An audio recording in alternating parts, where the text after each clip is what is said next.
Hello, hello, everybody. Welcome back to Mastering the Drop, a real view of recovery, where myself and my guests just really open up and step into genuineness, authenticity, transparency, to share and talk about our stories, our journeys, in the hopes that perhaps it might help you in yours. Anyway, today, super special guest, very close friend of mine, near and dear to my heart. Love that we've had this year to grow and nurture our relationship. Magdalena Grace is here in the house, everybody. Woo! Magdalena, if you wouldn't mind, just really quick, just because I much prefer for you to introduce yourself so that I don't have to just sit here and do the boring read off of a piece of paper, so that we can get into the good, fun stuff to talk about. Yeah, I appreciate you. I'm the same way. So I am, as of today, a healer who leverages the power of sacred plant medicines and combo frog medicine to help people through addiction, grief recovery, and essentially work through childhood, but also ancestral trauma. I believe we come back into these bodies and we're carrying a lot of baggage, not just our own. And, I came from a family, alcoholism ran in my family, mental health issues ran in our family. And, I went and healed a lot of that through these sacred plants. And now I'm out here being an advocate for helping people recover and to truly fall in love with themselves and remember who they really are and, let go of all that baggage. Oh, I love it. I love it. I just always get goosebumps, right? Like, and because I have, more of the inside story there, but I just love that.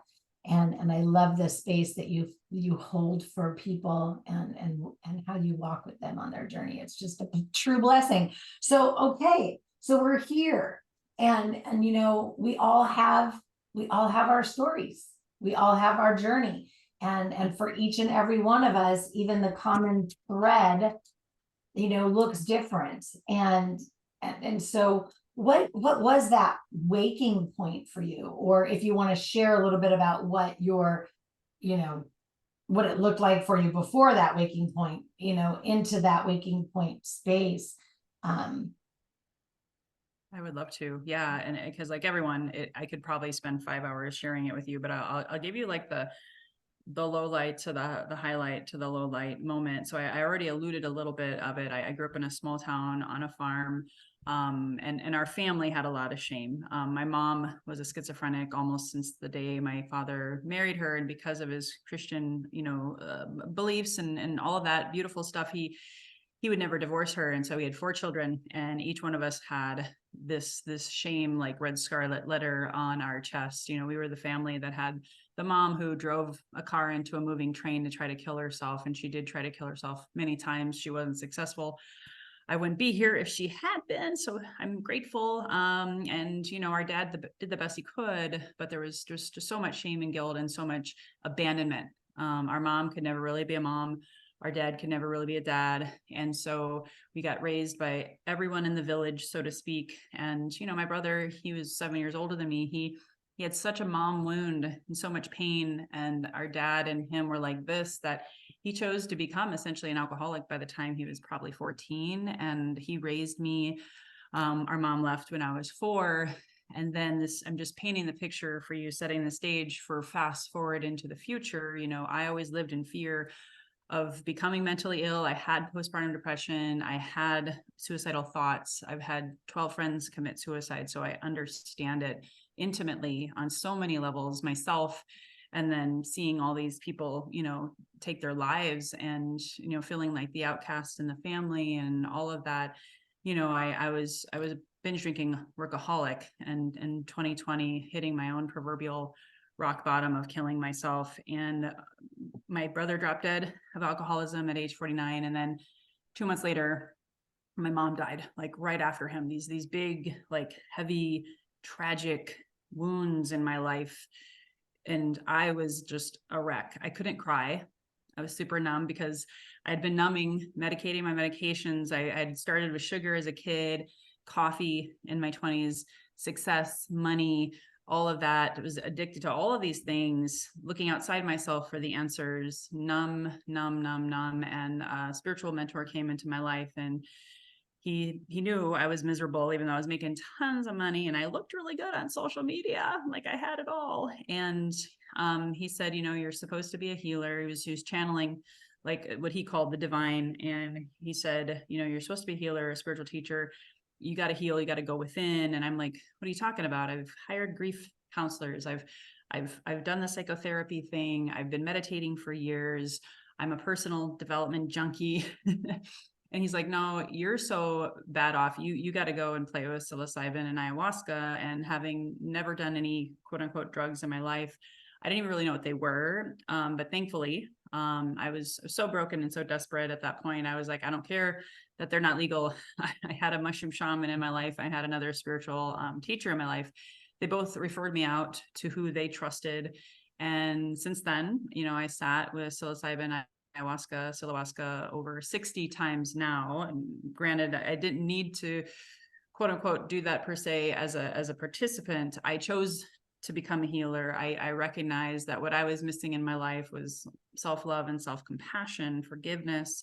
I carried a lot of guilt, all those friends who died, my mom, my brother, a lot of shame. And I needed to get to the root causes of that quote unquote alcoholism that ran in the family, which the plant medicine and working with ancestral trauma healers, all of that helped me go inward and really understand my quote unquote addiction, really understand my shame and guilt and fear, and a lot of physical healing, a lot of somatic release. Breath work helped, as well as Kundalini yoga, mind, body, spirit. I knew that before because I have a fitness background, health and fitness for 17 years.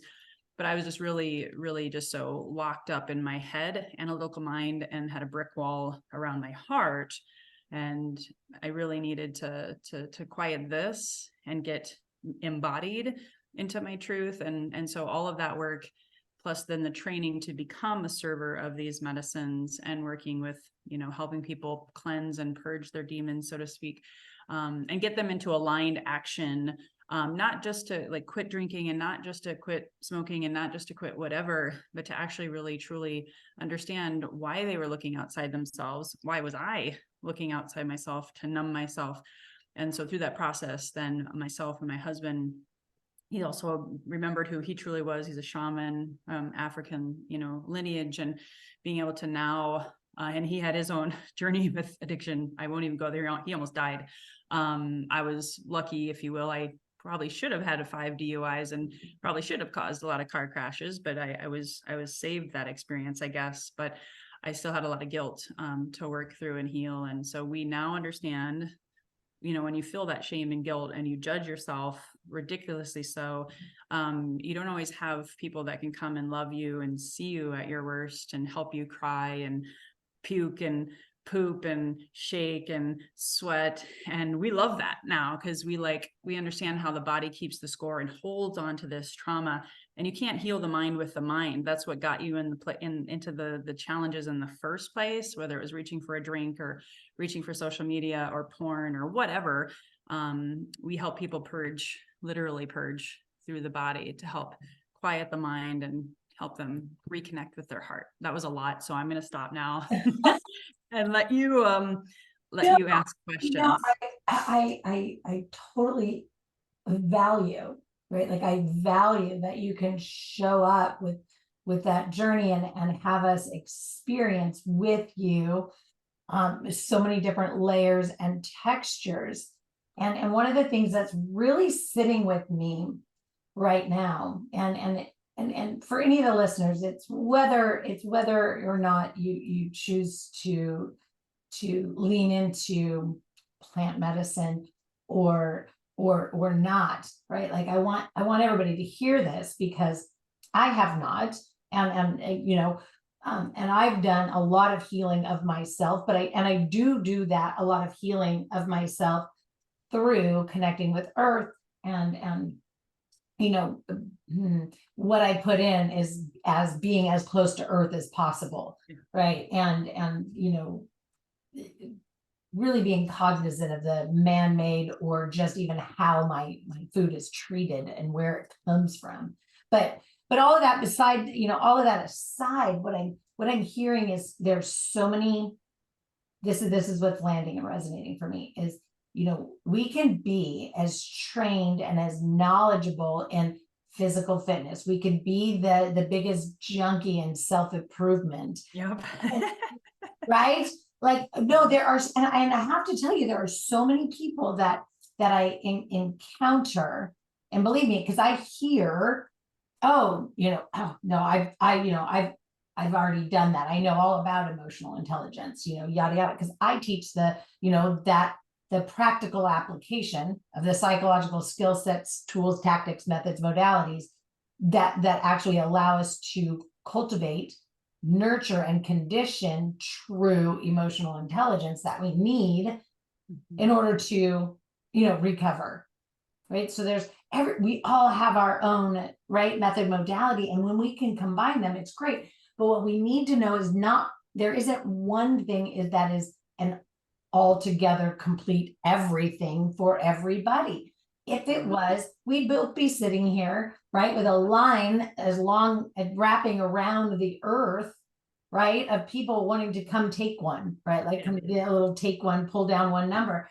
So, you could be as knowledgeable as as as everybody, right? Like, you could have all the knowledge in the world around diet, exercise, fitness, addiction, and still be living an addiction lifestyle, right? The way you get up and go to the gym every day, like, oh my God, I can't get to my 6 a.m. spin class. My whole life is going to fall apart. Well, you're just addicted to the gym. And And that was me. Yep, I and did that too. the chemical release that your brain gets. So now your brain is telling you, I need my endorphins every morning. I need that. I need that. I need that. And that's nothing more than just another addiction, right? All of these good habits, healthy habits are bad.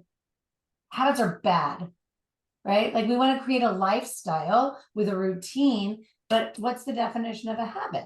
It's impulsive action without a lot of thought. So how present are you? How connected are you with whatever it is that you're doing? Anyway, I don't want to get off on that, but so I love what you're saying, right? Like there's still more. There is still more that our physical human vessels are meant to experience, are meant to do. Like somebody was able to see in you that you were meant to be an amazing healer, the amazing healer that you are today. And you had to be open and willing to hear that, because so many people today would be like, that's smoke and mirrors, right? Like it's not smoke and mirrors. When I came to my aha, that was, this is me, this is my purpose. This is what I'm supposed to be doing. Like it's a feeling unlike any other. So what would you say while you were in that transitional space, right? Of being, like you had the down and now, okay, yeah, I am going to jump in here and I am going to transition into this space. What were those, like, say 3 things that people could hold on to that helped you with, leave your addiction? Yeah. Oh gosh.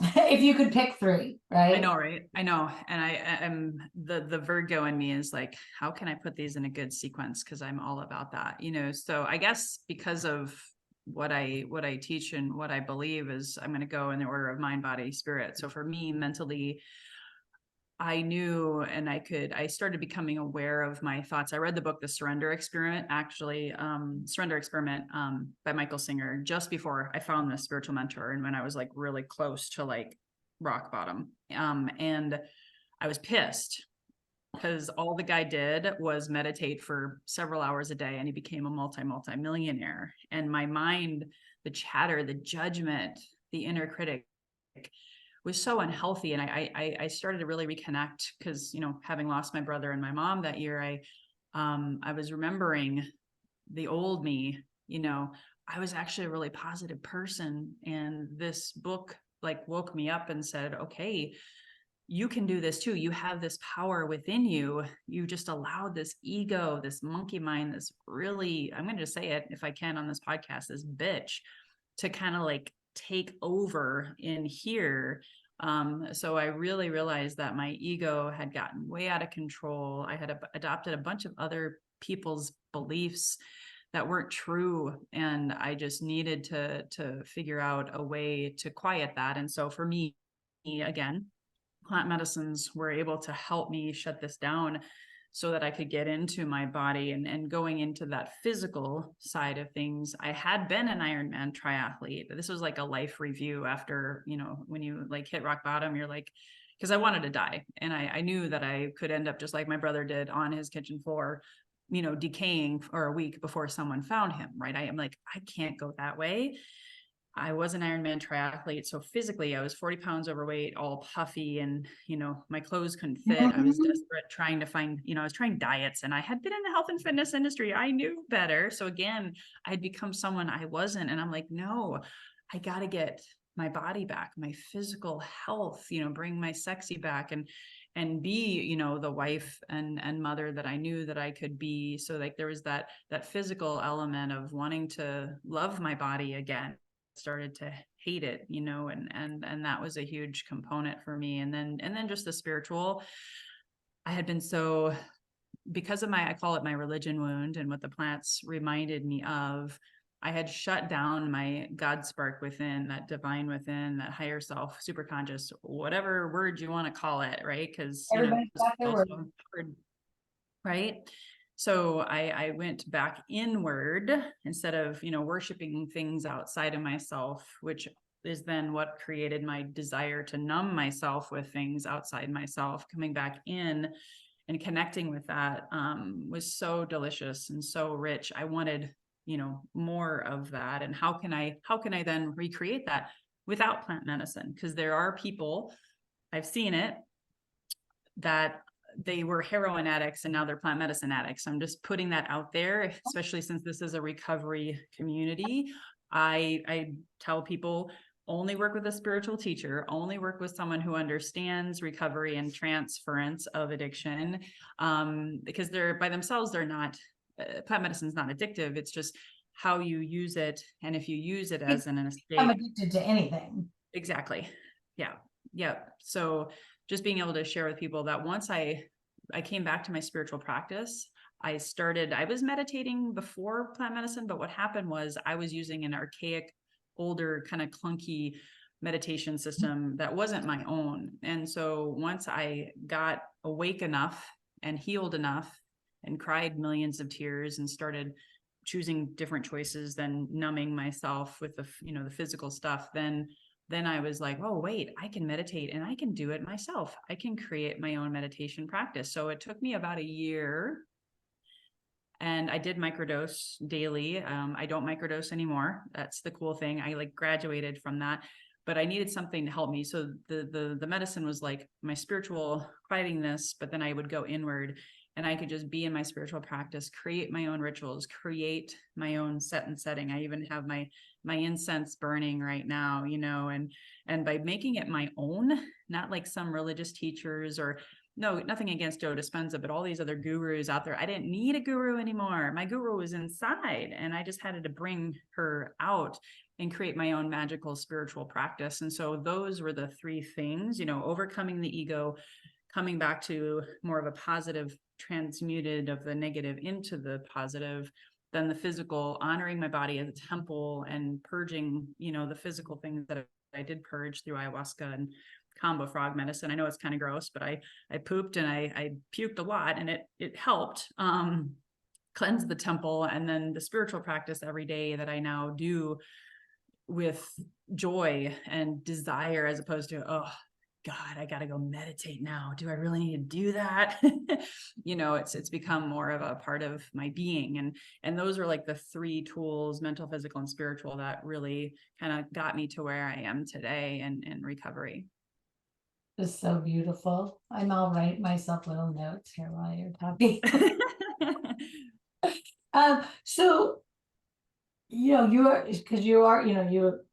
alluded to, your practice today. So, today, because I just think that it's, really interesting, right? Like we're talking about, overcoming your ego, letting go of and this to me, some people might find like a discrepancy in there, right? Like that reliance on something outside of us, quit, like quit seeking for something else to quiet your mind or numb you out, or, I mean, I have my own linguistic way of talking about what's happening there. But, so we feel like we need these things out here, but we also have our ego mind of saying, like, I know how to do this myself. Like there's a discrepancy there. But then, and how do we get to that space of return, of realizing like, wow, I got to return within and get to this space of, the having the capability of what I refer to as conditioning, right? Like having it be lifelong, manageable, and maintainable.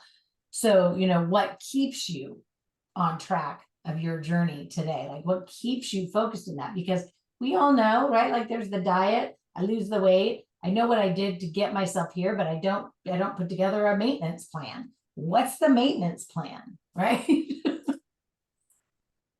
Yeah. Yeah. Do you want me to share what Yeah, I'm what is doing? yours? What is yours?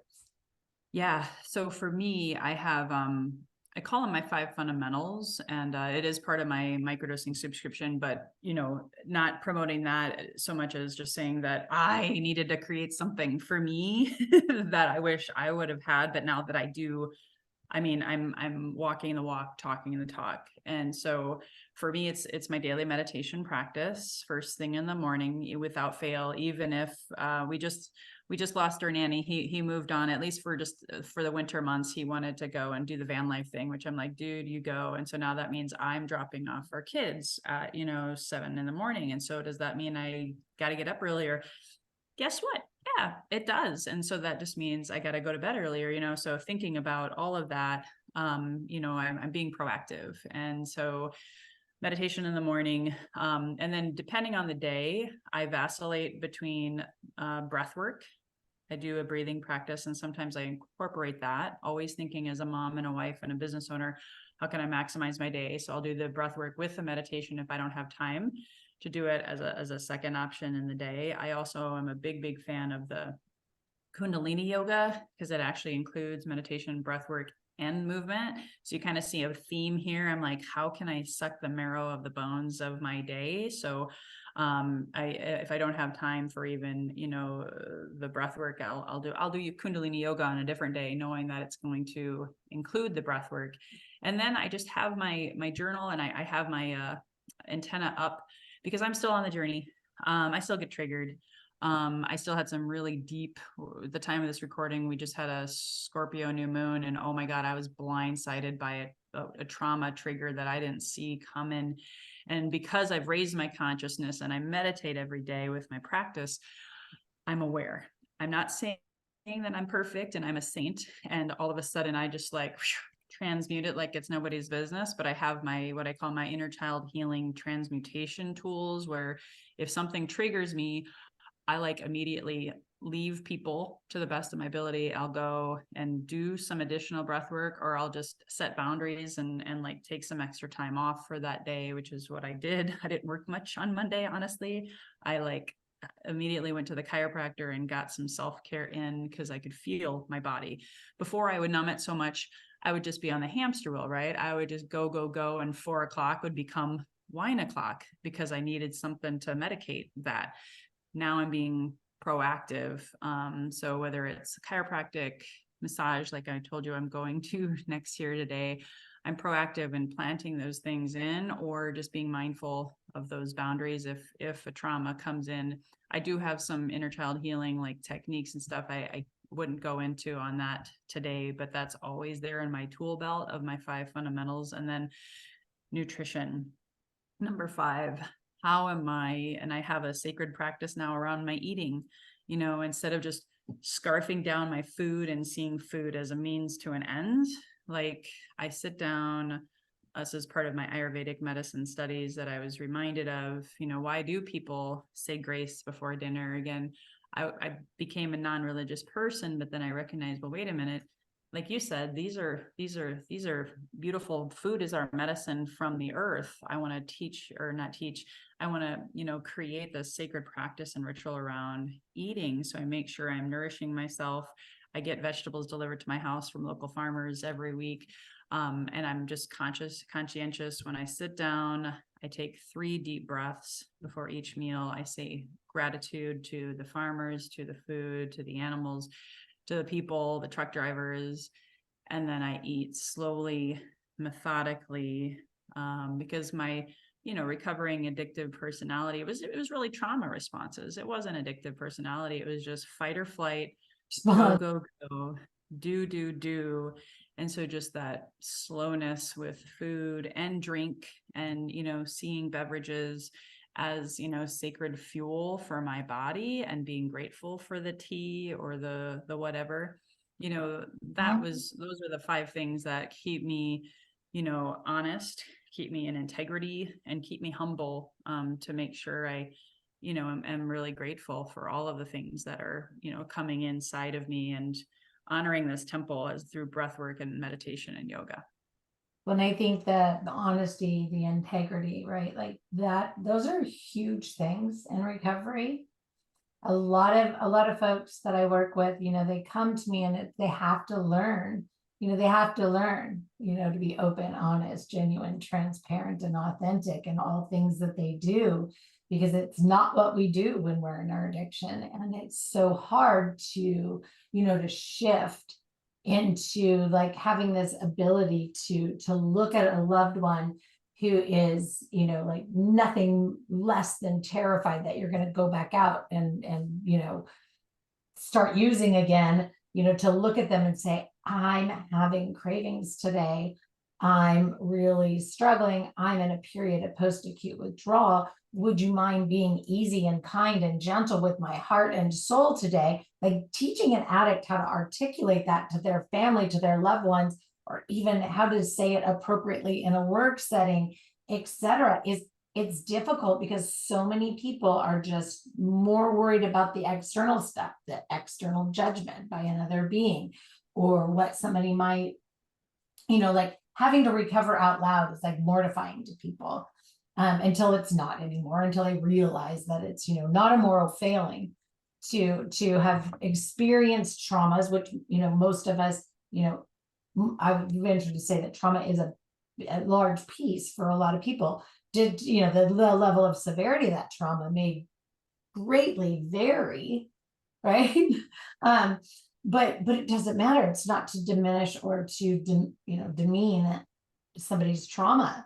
Like what's trauma to me, or what I wouldn't see as a trauma, might be a huge trauma to somebody else. Anyway, we could literally talk for hours and go to, all different levels and layers. But I think, it's just really, beautiful to see here, all of the intricate pieces, and something that I'm hearing in here, just to cross associate to, into, the programs that I walk people through. Add, edit, delete, guys. Like if you've been listening to me for any period of time, if you're a current, active, past client, totally get it, whichever one it is, add, edit, delete. You heard Magdalena say right here, like, if I'm not going to be able to get my meditation and my breath work and my yoga, right? Like I do the Kundalini yoga because it's all incorporated in there.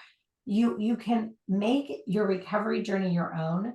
There is, sure, we have lots of standardized boxes in this world. We have a lot of things that, somebody who sits up on a podium somewhere deems to be, I don't know, the right thing for everybody that struggles to go through. I don't know. So I say recovery is a very personal journey.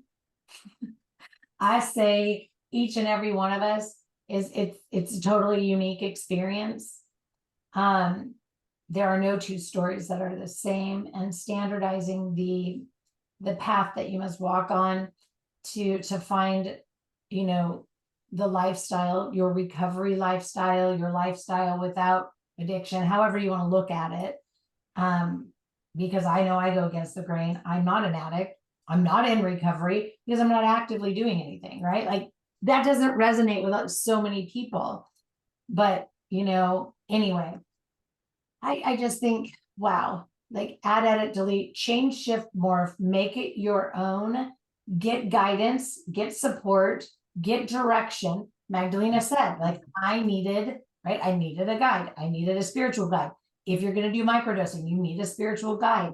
If you're going to, right, do work in the same fashion that I do, right, which is a lot of changing your relationship with yourself and how you actually experience your environments, right? Like the way that you're experiencing your environments, etc. Right? Like I don't need to go into that.